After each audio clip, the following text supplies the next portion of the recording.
Ողջույն, մենք հանդիպեցինք, ես Վարդան Սարգսյանն եմ, ով շատ է սիրում ճամփորդել։ Եթերում աշխարհի ամերով ծրագիրն է, այսօր խոստանում եմ լինելու է շատ հետաքրքիր, հանկարծ չփոխեք ալիքը։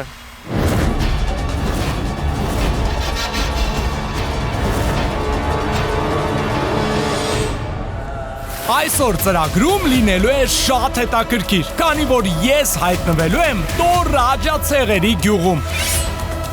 Ոյ, սարսափելի է։ Որտեղ ներկա եմ գտնվելու սարսափելի մի արարողակարգի, լինելու է շատ հետաքրքիր։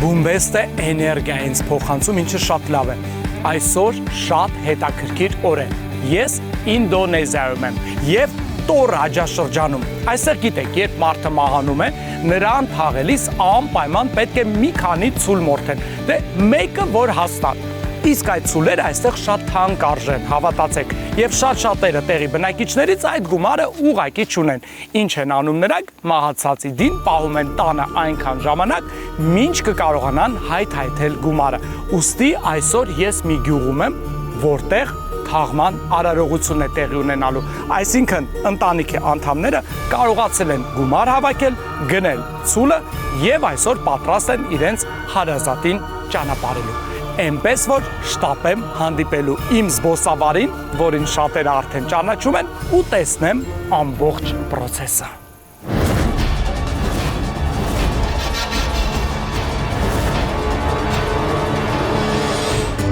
Տոր-Ռաջան իսկապես հետաքրքիր բնակավայր է եւ առաջին հերթին դրա յուրահատկությունը պայմանավորված է այն բոլոր սովորույթներով, որոնցով ապրում է այս գյուղի ժողովուրդը։ Նրանց կարելի է ինչ-որ չափով նաեւ հեթանոսական կրոնի հետևորդներ համարել, որովհետեւ այն ամեն ինչ նրանք անում են թաղման արարողությունից առաջ, այլ կերպ անվանելը ուղղակի սխալ է։ Ի վերջո բոլորս էլ գիտենք, որ կենդանիների զոհաբերությունը հատուկ է հեթանոսությանը, բայց Տոր-Ռաջայի բնակիչները 21-րդ դարում եւս համարում են, որ եթե մարդը մահացել է, ապա միայն զոհաբերված ցլերի օգնությամբ նրա հոգին կհասնի դրախտ։ Ահա իմ զբոսավարը, ողջույն, ինչպե՞ս եք։ Հրաշալի։ Տխուր վայրում ենք, արդեն ներկայացրեցի մեր հեռուստադիտողներին, իհարկե ընտանիքի համար սա ավելի ուրախ օր է, բայց ավելի մանրամասն խնդրում եմ ներկայացնեք, որտեղ ենք, ինչ ենք տեսնելու։ Այսօր մենք ներկա ենք գտնվելու թաղման արարողությանը ամբողջությամբ, հետևելու ենք դրա ընթացքին ու պարզենք, թե ինչպիսի նրբություններ ունի Տոր-Ռաջայի այս ծիսակարգը։ Մենք այս արարողությունը կոչում ենք Ռամբու Սոլա։ Սա հենց ամբողջականացնում է այն միտքն ու հոգևոր գաղափարը, որ ընկած է ծիսակարգի հիմքում։ Մենք միայն արարողակարգից հետո կարող ենք վստահ լինել, որ մահացածի հոգին դրախտում է ու արդեն վերջնական լքել է երկիր մոլորակը։ Սա հենց այն ճանապարհորդությունն է, որն այդքան կարևոր է մեզ տեղացիներիս համար։ Մենք կլինենք գլխավոր հրապարակում, կմասնակցենք արարողակարգին։ Վարդան, քանի որ թաղման արարողությունը այստեղ 3 օր է տևում, դրանք եկած հյուրերի համար են նախատեսված։ Այս ամենը դեռ կտեսնենք ու կբացահայտենք առավել մանրամասն։ Դե ժամանակ չկորցնենք, միանգամից անցնենք ներս, որովհետև վստահ եմ այսօր մեզ համար շատ հետաքրքիր է լինելու։ Գնանք։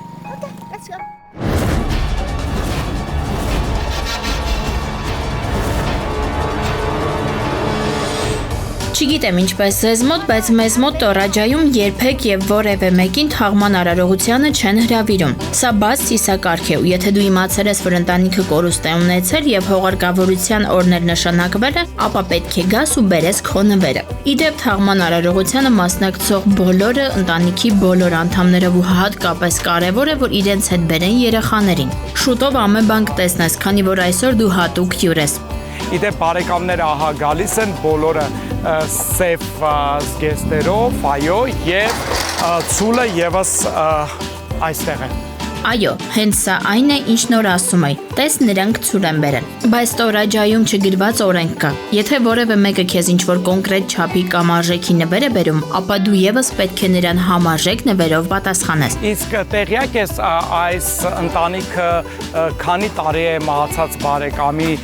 դին պահել տանը։ Այս ընտանիքի մասին շատ բան չգիտեմ։ Իրականում, եթե հիմա ինչ-որ բան ասեմ, գուցե սխալ ինֆորմացիա տամ։ Այնպես որ առաջարկում եմ այդ մանրամասները հենց տեղում պարզել։ Քեզ հուզող հարցերի պատասխանները կարող ենք նրանցից իմանալ։ Բայց մի բան հաստատ է, որ այսօր շատ այսպես ուրախ ու սպասված օր է ընտանիքի համար։ Իհարկե, բոլորի համար էլ կարևոր օր է, որովհետև եթե այդպես է ստացվել ու քո հարազատը մահացել է, ապա հաջորդ ամենակարևորը հենց նրան հուղարկավորելու օրն է, քանի որ մարմինը ոչինչ է, կարևորը հոգին է։ Իդեպ սիրելի հեռուստադիտողներ, պատկերացնում եք ինչ դժվար է այս ամենը գտնել այստեղ։ Լավ, դե գտանք, բայց պայմանավորվել, ստանալ թույլտվություն ընտանիքի կողմից, որպեսզի մենք հայտնվենք այստեղ ու նկարահանենք։ Դա շատ դժվար է։ Հավատացեք, մենք ամիսներ առաջ սկսել ենք այս ամենը կազմակերպել, որպեսզի մեկ նման հետաքրքիր հաղորդում կարողանանք նկարահանել։ Շնորհակալ եմ ինձ դիմավորող ընկերությանը։ Շնորհակալ եմ նրանց, որովհետև նրանք կարողացան այսօր կազմակերպել մեր այցը տվյալ ընտանիք։ Ես իհարկե մինչ գալը այստեղ այս ծրագրի համար վճարել էի։ Վճարումը կատարել էի American Express Gold քարտի միջոցով։ Շնորհակալ եմ իմ ճամփորդությունների անբաժան ընկերոջը։ Առանց այդ քարտի ես հավատացեք չեմ ճամփորդում։ Այնպես որ եթե ցանկանում եք դուք եւս դառնալ այդ քարտի քարտատեր եւ տեղում կամ առցանց վճարումը կատարել այդ քարտի միջոցով, դիմում եք Agba Bank։ Մինչ ներս մտնելը մեզ հարկավոր է սև շորեր կրել։ Այո, առաջարկում եմ զգեստափոխվել։ Իդեպ մի կարևոր նրբություն ասեմ։ Տորաջայում հագուստի հարցը խիստ չէ։ Կախված է ընտանիքի նախասիրությունից, պատահում են ընտանիքներ, որ ցանկանում են իրենց հարազատին ճանապարհել հանդերձյալ աշխարհ ավելի վառ գույներով։ Կան այնպիսիք, որ պահանջում են եկողներից անպայման սև հանդերձանքով ներկայանալ։ Այս ընտանիքը որոշել է սև հագուստով մասնակցել հուղարկավորությանը, այնպես որ ես քեզ համար հատուկ հագուստ եմ առանձնացրել։ Այն սառու ենք կոչում այստեղ։ Ներքևի մարդկանց տեսքն ես ունենալու։ Տես, հիմա հերթով բերում են ցլերին, որոնց կզոհաբերեն։ Տեսարանն իհարկե այդքան էլ հաճելի չէ, թվում է թե կենդանիներին տանջում են, բայց մենք հավատում ենք, որ հողարկավորության ժամանակ զոհաբերված կենդանին սուրբ է, ու նա լավ գիտի, թե ինչ կարևոր առաքելություն ունի։ Բոլոր այն ցլերը ու խոզերը, որ մորթվում են արարողության ընթացքում, գրանցվում են մեր տեղական մատյաններում։ Միայն մի բարդություն կա։ Այն հատվածը, որտեղ անցկացվելու են ամբողջ արարողակարգը, բավական հեռու է այստեղից, բայց ճանապարհը այնպիսին է, որ մեքենաները չեն հասնում։ Ստիպված մարդիկ մի որոշ տարածք պետք է ոտքով անցնեն կենդանու հետ։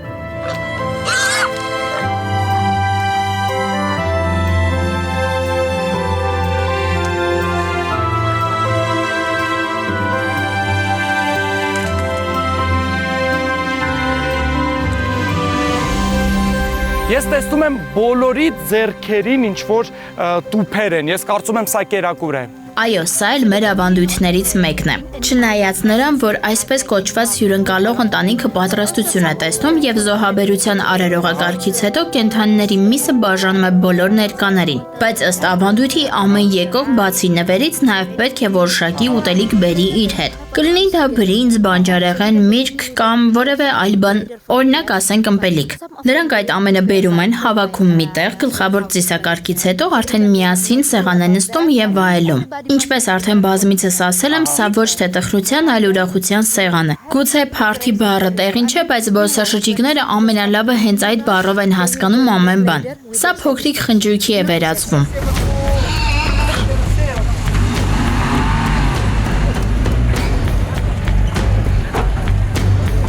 Իսկ սա սառուն է, որը պատրաստել եմ քեզ համար։ Պետք է անպայման կրես, ու միայն դրանից հետո գնանք մասնակցենք թաղման արարողությանը։ Սառուն կրում են թե տղամարդիկ, թե կանայք։ Դրա հագնելու ձևն էլ տարբերվում է։ Կանայք մի տարբերակով են այն կրում, իսկ տղամարդիկ մեկ այլ։ Ես հիմա ցույց կտամ քեզ։ Այ այսպես ենք անում, ամրացնում եւ վերջ։ Ահա եւ վերջ։ Ահ, վերջ։ Կարող են գնալ։ Այո, կարող ենք արդեն գնալ։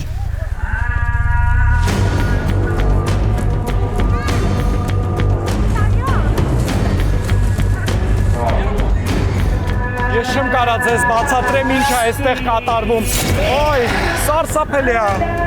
Աղմուկ, կենդանիների ձայներ, անբացատրելի վատ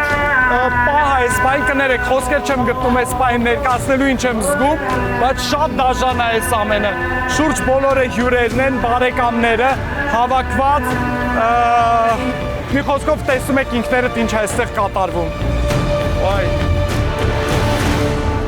Մենք արդեն մոտենում ենք ծիսակարգերի գլխավոր հրապարակին։ Այստեղ ամեն բան տեղի է ունենում մեր աչքի առաջ։ Ինչպես տեսնում եւ համոզվում ես, ես չէի չափազանցնում, երբ ասում են, որ այստեղ արարողակարգը դիտելու համար գալիս են հազարավոր զբոսաշրջիկներ։ Շուրջը նայիր մեծ մասը երկվորներ են, իսկ տարածքում արդեն հնչում են հատուկ աղոթքները։ Աղմուկը դրանից է, նաեւ կենդանիների ճիչերն են միանում այդ ամենին։ Մյուս մասում էլ դե հանգուցյալի մտերիմներն ու հյուրերն են, որոնք անverջ խոսում են։ Ես ասում եի, որ թաղման արարողությունը անցկացնելու համար ժամանակավոր տներ են կառուցում։ Այս կրպակների ու տաղավարների մասին էր խոսքը։ Հիմա աղոթքների եւ ոգեկոչման պահն է, իսկ մի քիչ ավելի ուշ մարմինը կտեղափոխեն այն վերևի հատված։ Աստիճաններով հատվածի մասին է խոսքը ու կսկսի բուն արարողակարգը։ Մի քիչ ավելի ուշ գուցե արդեն տեսնենք մահացածի ընտանիքի անդամներին։ Նրանք այս պահին արդեն այստեղ են, բայց երևի ինչ-որ գործեր են անում։ Հենց կսկսվի բուն արարողությունը կնստեն իրենց հատկացված վարում եւ դու արդեն կհասկանաս, թե նրանք ովքեր են։ Իսկ ասեք ինձ խնդրում եմ տղամարդը, որ բարձրախոսով անverջ խոսում է, ինչ է ասում նա։ Նա մեր կրոնի առաջնորդն է, ով իրականացնում է տարբեր ծիսակարգեր Տորաջայում։ Ամեն գյուղ ու քաղաք ունի մեկ կամ մի քանի այսպես կոչված հոգևորական, ով իրականացում է բոլոր արարողությունները։ Նա աղոթք է հողում դեպի երկինք, խնդրում նախապատրաստվել հանգուցյալի համար հատուկ տեղ։ Նրա կյանքից մեջբերումներ է անում, հետո սուրբ գրքից է հատվածներ կարդում։ Այս բոլորը թաղման արարողության կարևոր հատվածներն են։ Ես հիմա եմ հասկանում, թե ինչու են այդքան պատրաստվում այս արարողությանը, տեսնում եք այստեղ հարյուրավոր մարդիկ են, կարծես մոտակա բոլոր գյուղերից են այստեղ հավաքվել, որպեսզի ներկա գտնվեն այս կարևոր արարողությանը։ Նորից եմ կրկնում, որ տեսարանը սարսափելի էր, որովհետև շուրջ բոլորը կենդանիների ձայներ, մարդիկ անverջ գալիս են, այստեղ դուք կարող եք նկատել նաև զբոսաշրջիկների, այն կողմում կանգնած են զբոսաշրջիկներ, որովհետև այս շրջան տուրիստները գալիս են այս ամենը տեսնելու համար եւ այսօր բացառություն չէ, եթե կա նման արարողություն, բնականաբար զբոսաշրջիկները այստեղ են, իսկ մենք էլ նկարում ենք, ձայները լսում եք, սարսափ ֆիլմը ինձ համար շարունակվում է։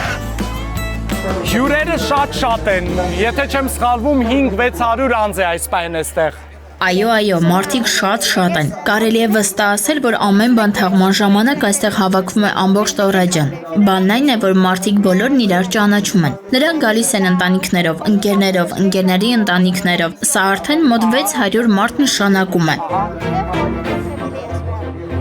Ես համարներ եմ տեսնում, հա, այստեղ 9, 11, 12, իդեպ տեսեք սիրելի հեռուստադիտողներ արդեն կերակուրը բերում են, ահա խնդրեմ, տեսեք ինչքան կերակուր են բերում եւ հյուրասիրություններ։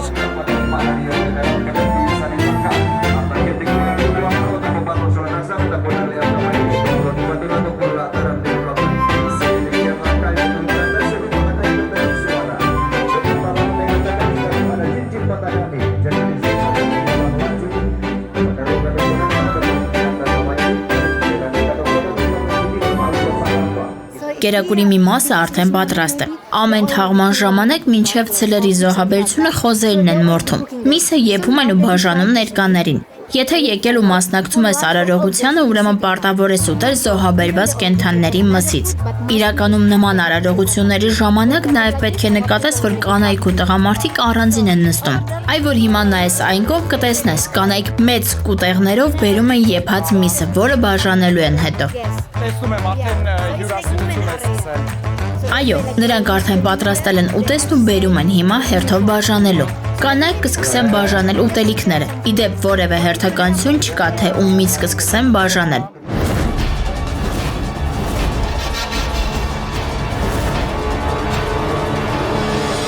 Թաղման օրերին տարածքում համընդհանուր խոհանոցներ են կառուցում, որտեղ բոլորը միասին եփում են գլխավոր ուտելիքը։ Բայց եթե թաղմանը մասնակցում է մարդ, ով պետական պաշտոն ունի, կամ էլ մեր գյուղի մեծերից է, ապա անպայման հյուրասիրությունը պետք է սկսեն հենց նրանից ու նրա ընտանիքից, միայն հետո անցնեն մյուս ներկաներին։ Սա ոչ թե դասակարգման, այլ հարգանքի նշան է մեզ մոտ։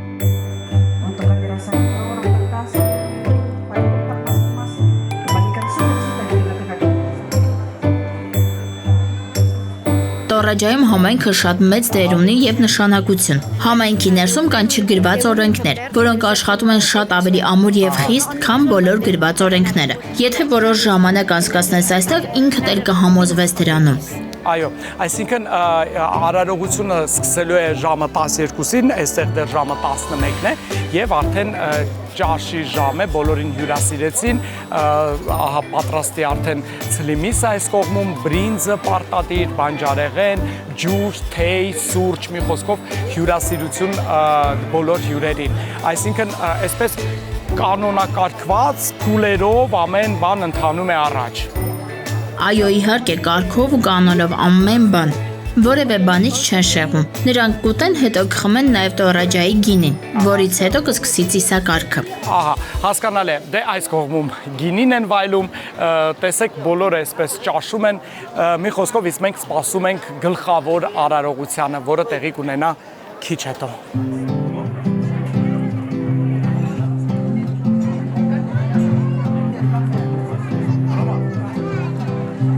Մենք արդեն հասանք խոհանոցի հատված, որտեղ էլ ահա կերակուրը շուրջ բոլորը պատրաստվում են։ Սա ընդհանուր խոհանոցն է։ Զգում ես, չէ, ինչ բարձր տրամադրություն ունեն բոլորը։ Այստեղ եփում են միսը, ինչպես նաև բրինձ ու բանջարեղեն են պատրաստում, մրգեր են կտրատում, սուրճ ու թեյ եփում։ Հիմա որ տեսնես կհամոզվես, թե համայնքը ինչ կարևոր նշանակություն ունի մարդկանց համար այստեղ։ Կանայք վաղ առավոտից հավաքվում են, կիսում պարտականությունները։ Որոշում են, թե ով ինչով է զբաղվելու։ Մեկը սուրճի պատասխանատուն է, մյուսը մսի, երրորդը բրինձի։ Երեխաները օգնում են, ջուր են բերում, ինչ որ մաքրություն անում կամ միրգ ու բանջարեղեն է լվանում։ Ամեն բան շատ հարթ է ընթանում, որովհետև բոլորը գիտեն իրենց պարտականությունները, ոչ մեկ գլուխ չի պահում։ Ամեն մեկն աշխատում է ուժերի ներածի չափով։ Բոլորը միասին վայելում են իրենց առավոտը։ Բնականաբար ընթացքում էլ ասում ու խոսում նաև զվարճանում են։ Նորից ու նորից ապացուցում են, թե ինչ հզոր ուժ է համայնքը։ Այսինքն կանայք այստեղ անվճար ուղղակի, այսինքն ոչ թե աշխատակիցներ են, այլ հարազատներ, հարևաններ, ովքեր իրենց մասնակցությունն են ցույց տալիս այս ամենին։ Իհարկե ամեն բան անվճար է արվում։ Որևէ մեկը նման վիրավորանք չի հասցնի մահացածի ընտանիքին, որ հանկարծ ինչ որ արած աշխատանքի դիմաց գումար ուզի։ Այ հենց հիմա ես այնքան անհասկանալի տեղում եմ կանգնած։ Գոլորշին գալիս է ինձ վրա ու ախորժակս գրգռում, բայց դա ոչինչ, կարծում եմ ընդհանուր պատկերացում արդեն կազմեցիր ընդհանուր խոհանոցի մասին։ Այո, ինչպես պատրաստում էին այս ամենը տարիներ առաջ, այնպես էլ շարունակում են պատրաստել այսօր։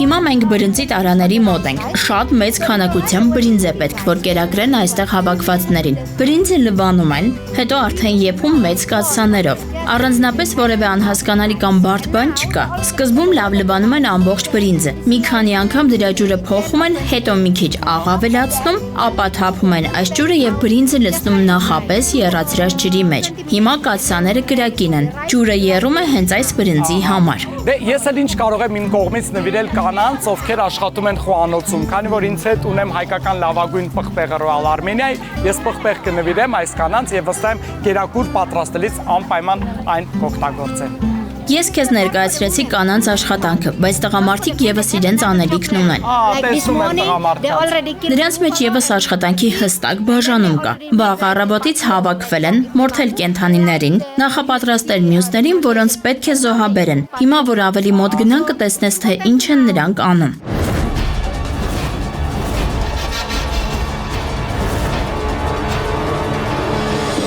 Ինձ երբեք այսքան դժվար չի եղել վարել ծրագիրը ու այս են դեպքերից է, որ ասում եք Վարդան, երանի քեզ, եկեք տեսեք այս ամենը ինչ բարդ է։ Այո, տեսարանը իհարկե թույլն է արդեր ունեցողների համար չէ, բայց մինչև զոհաբերության հիմնական հատվածը սկսի, կանայք ավանդական երաժշտություն են ստանում խփելով այս մեծ փայտերով բրինձի ամանին։ Սա հնագույն ծիսակարգ է, որը ըստ հավատալիքների հրավիրում է Սուրբ Հոգիների ուշադրությունը այն մարդու վրա, ով մահացել է։ Թաղման ամեն արարողություն սկսում է հենց այս ձայներով։ Կանայք հարվածում են ինչքան ուժ ունեն, որ ձայնը լավ բարձր լինի ու հասնի երկինք։ Սա իհարկե փոխաբերական իմաստով, բայց ինչպես զգում ես աղմուկից կանայք ջանք ու եռանդ չեն խնայում։ Մի փոքր հետո կսկսվի ցլի զոհաբերությունը։ Իսկ այս կարմիր կտորը ինչի համար է։ Կարմիրը հավերժության ու կյանքի խորհրդանիշն է։ Մահացածի աճյունը փաթաթվում է կարմիր կտորի մեջ, եւ թաղման արարողության բոլոր դեկորները եւս կարմիրով են ծածկվում։ Թույլատրվում է ընտանիքի անդամներին եւս կարմիր հագնել այս արարողությունների ընթացքում։ Հիմա մահացած տղամարդուն արդեն տեղադրել են պատվանդամի վրա, եւ հաղորդավարը կսկսի ներկայացնել մարդկանց այս մարդու պատմությունը։ Անուն ազգանուն կհնչեցնի։ Նրա կյանքից ինչ որ հետաքրքիր դրվագներ կպատմի։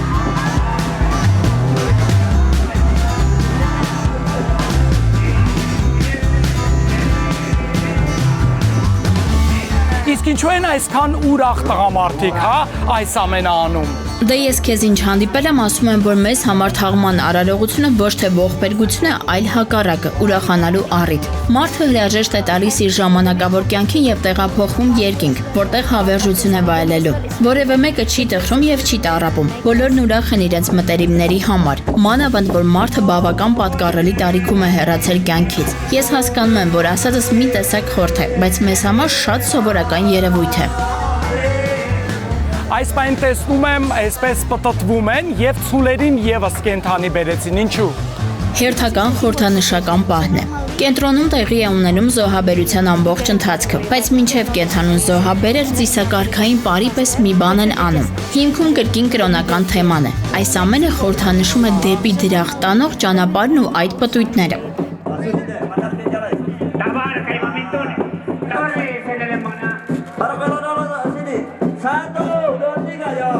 Տեսնում եմ տանիքն են առաջնային հանում։ Հիմա մի փոքր պատմեմ թաղման 3 օրերի մասին։ Նախ դիակ այդ 3 օրերի մնում է պատվանդամի վրա։ Նրա վերևում կա տանիք, տանիքն ունի նաև խորհրդանշական իմաստ։ Մարդը երկրային կյանքին է հրաժեշտ տալիս ու գնում է հավերժություն։ Իսկ երկրային կյանքում ամենից շատ կապող իրողությունը մարդու տունն է։ Այս տանիքը հենց մարդու տունն է խորհրդանշում։ Իսկ ասեք, փաստորեն դին ոչ ոք այսօր չի տեսնում։ Ոչ, մարմինը տեսնել չի կարելի։ Միայն թաղման բուն արարողության ժամանակ կբացեն այն։ Սա եւս հատուկ ծիսակարգով է արվում։ Մարմինը վերջին անգամ կտեսնի արևն ու երկինքը։ Հետո կկատարեն թաղման արարողությունն ու հոգին ճանապարհ կընկնի դեպի երկինք։ Տեսնում եմ կին է մոտեցել, լացում է, այսինքն բարեկամները կարծես արդեն վերջին հրաժեշտն են տալիս։ Այո, վերջին հրաժեշտի պահն է։ Իհարկե, որքան էլ հասկանում են բոլորը ու հավատում, որ հիմա հոգին գնում է դեպի հավերժական կյանք, միևնույն է տխուր է գիտակցելը, որ հարազատիդ այլևս չես տեսնելու։ Բոլորի համար էլ ծանր պահ է։ Փորձում են զսպել զգացմունքները, բայց հատկապես կանանց այդքան էլ հեշտ չէ էմոցիաները կառավարելը։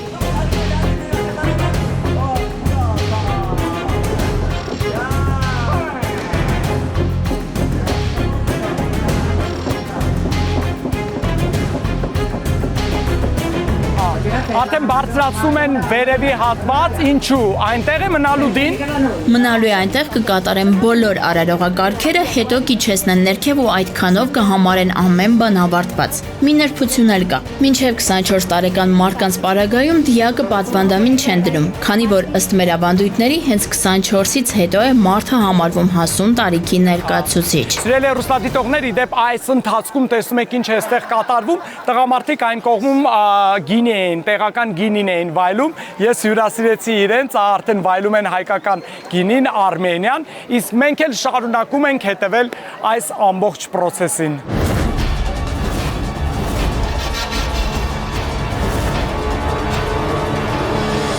Ես ուզում եմ նաև նկարի մասին պատմել։ Ցանկացած մահացողի լուսանկար տեղադրում է պատվանդամի մոտ, քանի որ դիակը փակ է։ Լուսանկարն է պատմում մահացողի մասին։ Մենք նրան հենց նկարով ենք տեսնում։ Հիշում ու կյանքից հետո մարդուց լուսանկարն է մնում։ Սիրելի հեռուստադիտողներ, եթե ձեզ թվում է այսքանով թաղման արարողությունը ավարտված է, սխալվում եք։ Դեռ մի քանի օր շարունակ այս ամենը շարունակվելու է, ճիշտ եմ, չէ՞։ Այո, իրավացի է, սա առաջին օրն է, որի ընթացքում մարդիկ հավաքվում են, կատարում զոհաբերության կարգը, հետո պատրաստում ուտելիքը, բաժանում են եւ ընտրում։ Վաղը կլինի ընդունման օրը։ Սա յուրահատուկ ընթացք է, որի ժամանակ մահացածի հարազատները հավաքվում են հանգուցյալի շուրջ, իսկ արդեն երրորդ օրը բացվում է հանգուցյալի մարմինը։ Տանիքը հեռացնում են։ Հարազատները վերջին հրաժեշտ են տալիս եւ արդեն կատարվում է թաղման արարողությունը։ Մարմինը հանձնում են հողին, հոգին էլ դեպի երկինք է բարձրանում։ Հիմա հասկանում եք, չէ, ինչու է թաղման արարողությունը կազմակերպելը այստեղ այդքան թանկ։ Պատկերացրեք, ինչ ահռելի գումարներ են այստեղ ծախսում։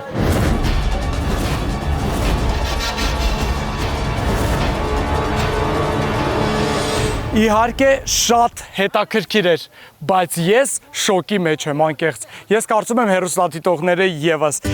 շատ վայրերում եմ եղել, բայց այս մեկը շատ էքսկլյուզիվ էր։ Ես հասկանում եմ, որ շատ տարօրինակ ու անսպասելի իրողությունների ականատես ես այսօր եղել։ Գիտեմ, որ գուցե քեզ համար բարդ էր ու մի տեսակ խղճի դեմ գնալով էր մնացել զոհաբերության արարողակարգին, բայց պետք է նաև հասկանաս, որ կենդանները այսպիսով սրբադասվում են։ Բայց հետաքրքիր էր։ Բայց այդ ամենը ոչինչ է այն գաղափարի դեմ հանուն ինչի արվում է ծիսակարգը։ Սա մշակույթի մի մասն է այս ժողովրդի եւ հենց այս ամենը տեսնելու համար զբոսաշրջիկները գալիս են այստեղ Տորաջայի շրջան։ Պետք է նշեմ, որ այս արարողությունը հիմնականում տեղի է ունենում օգոստոս ամսվա վերջին օրերին եւ սեպտեմբեր ամսվա ընթացքում, այսինքն այնպես չի, որ տարվա բոլոր ամիսներին այս ամենը կարող եք հետևել ու տեսնել սեփական աչքերով։ Ես կարծում եմ սա արդեն հարկավոր չէ, ես կարող եմ այն հանել, բայց առաջարկում եմ հենց հիմա այստեղ բնության գրկում վայելենք Royal Armenia-ի սուրճը, ուշքի գանք։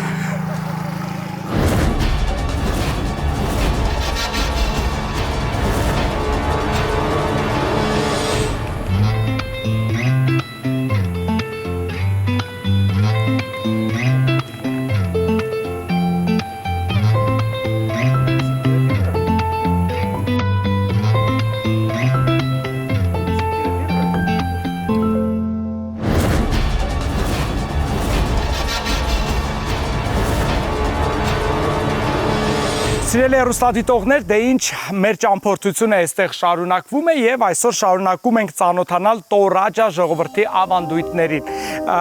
Տեսանք հողարկավորությունը, ես վարձակալել էի մեքենա, որը մեզ պետք է տեղափոխեր արդեն այս հատված տարածաշրջանի, ինչու, որովհետեւ այստեղ եւս շատ հետաքրքիր մի վայր կա տեսնելու։ Մեքենայի համար վճարել էի իհարկե նախապես American Express Gold քարտի միջոցով, ես կարծում եմ արդեն բոլոր հեռուստադիտողները գիտեն, որ ես վճարումը կատարում եմ տեղում, թե առցանց, միմիայն American Express Gold քարտի միջոցով։ Կարող եք հենց վաղը մոտենալ Ագմաբանկ եւ դուք եւս դառնալ այդ քարտի քարտատեր։ Իսկ այս պահին ուշադրություն, շուրջ բոլորը ծառեր են, գեղեցիկ անտառ։ Առաջին հայացքից ոչ մի տարօրինակ բան չկա, բայց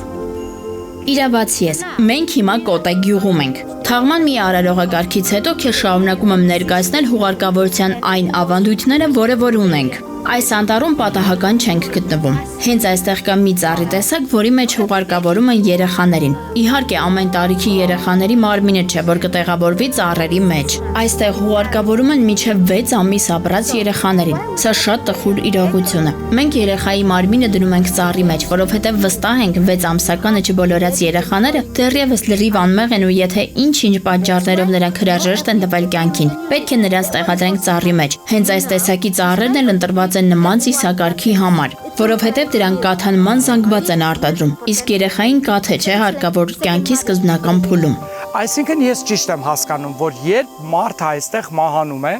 թաղման արարողության ժամանակ ցուլերին սպանում են ինչու, որովհետև հաջորդ կյանքում տվյալ անձը հենց այդ ցուլի վրա գնալու է դեպի այլ աշխարհ, դեպի օրինակ դրախտ, սակայն փոքրիկները չունեն հնարավորություն այդ կենդանու վրա շրջելու։ Դրա համար նրանց տեղափոխում են այստեղ այս ծառի մեջ, հա։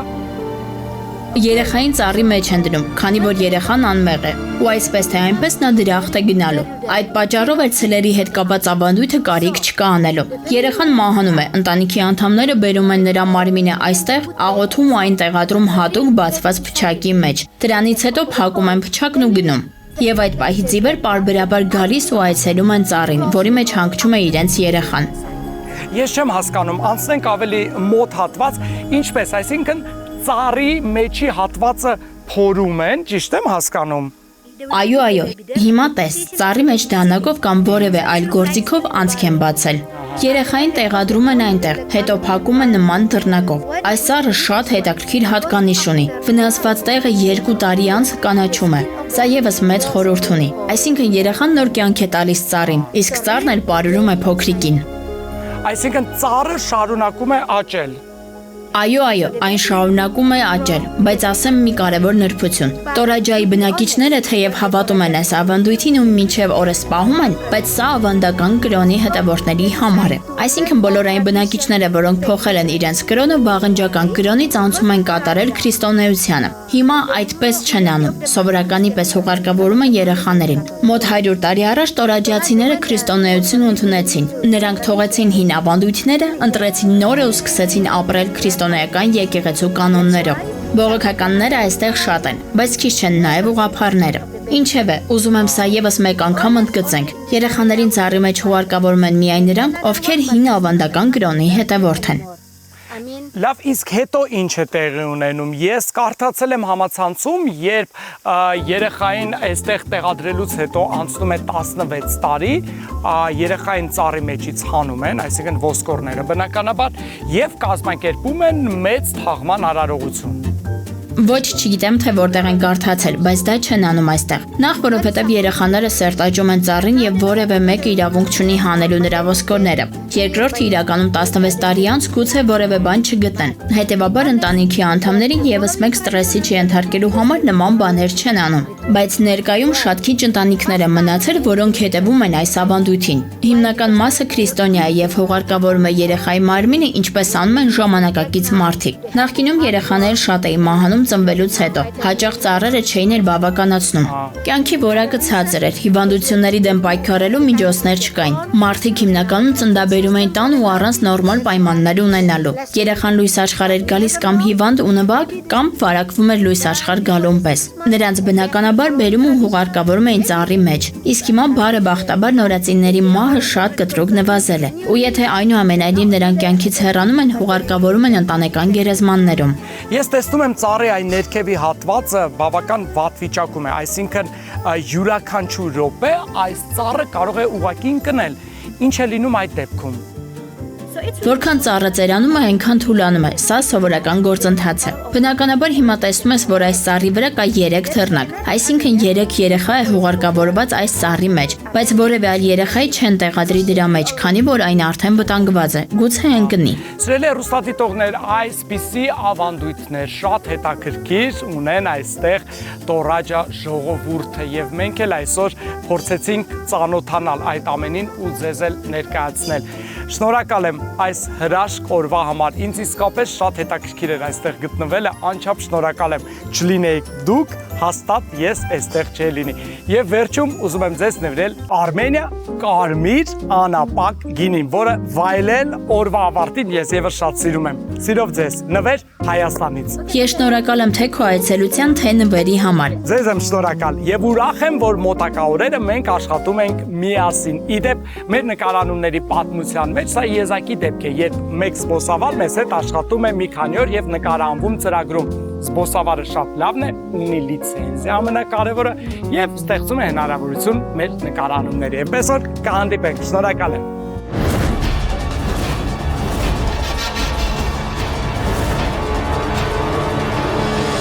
Ահա եւ վերջ այսօր այսքանը, կարծում եմ հետաքրքիր էր, շնորհակալ եմ, որ դիտում եք, իսկ ես շարժվեմ առաջ, պատրաստվեմ հաջորդ շաբաթվա նկարահանումներին։ Իսկ ձեզ հետ կհանդիպենք ուղիղ 7 օր հետո Armenia TV-ի եթերում։ Սպասում եմ մինչ այդ ձեր նամակներին Facebook-ում, YouTube-ում, TikTok-ում եւ իհարկե Instagram-ում։ Առայժմ